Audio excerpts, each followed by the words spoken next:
We understand from the book of Exodus, chapter 19, that God's original intention is that the whole Israel will be a priest unto God. So the priests are the sons of God.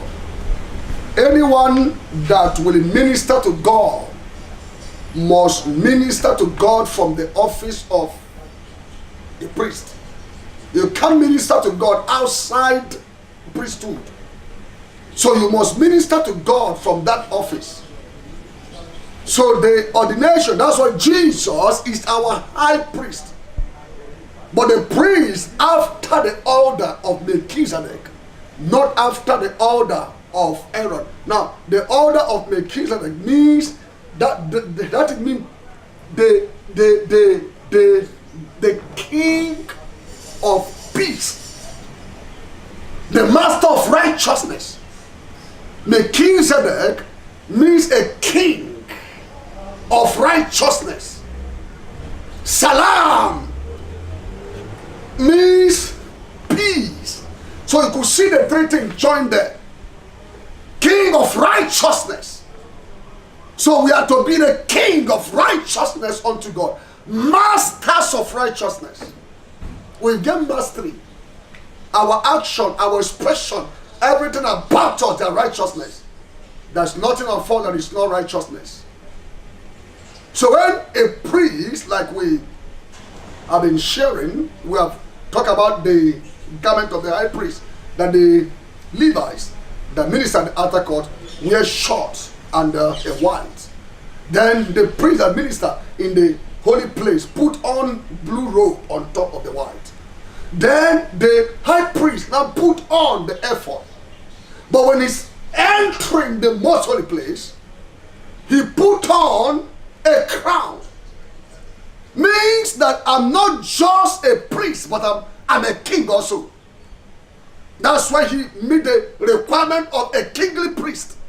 Then on it there's a mitre upon the head, written holiness unto God, signifying that my thought is the thought of righteousness.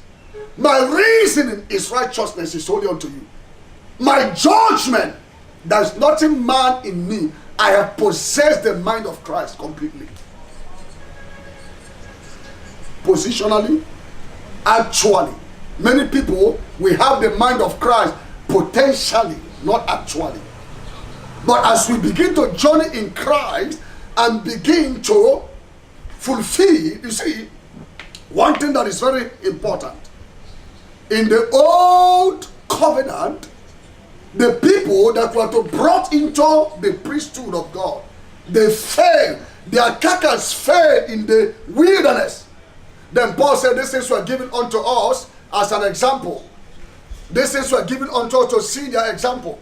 Then when you read in the book of Jeremiah chapter 31, he said, I will make a new covenant, not according to one that I made when I took them from Egypt, the one he made with Israel at Sinai. He made the covenant with them. He said, though I was a husband, in other words, I intended to marry Israel, but I gave Israel my instruction. But he said that, and they could not continue in my word. They could not continue in my word. Then I regarded them not. Take note of that. I regarded them not, because they could not continue. And in Hebrews chapter 4 verse 2 said, the same gospel is being preached, the same instruction is given to us. Hallelujah. Do you remember what Jesus said in John? He said, if you continue in my word. Why did he emphasize if you continue? Because the fathers before us could not continue in it. The fathers could not continue. We were made righteous in Christ. Is positional righteousness. As we begin to journey and begin to walk, like 4 John chapter 2 verse 6 said that He that said he abandoned him ought himself to walk even as he walked. We begin to walk. We begin to see the manifestation of the actual righteousness. We're going to come into judgment. Then when we come before God, God is looking at our mitre. That these walls are no longer natural. They're no longer earthly.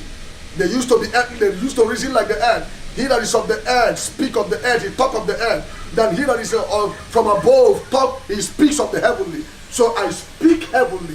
I talk heavenly. My mind has been completely renewed. I've been weaved with the thought of Christ. I don't say anything that is not of Christ. I don't think anything that is not of Christ. My mind is Christ.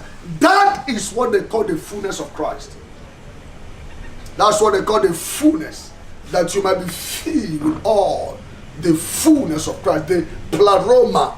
You might fill with all the fullness of Christ. So mitre simply means that my mind, my reasoning, my talk, my everything in me has conformed unto Christ. God bless you.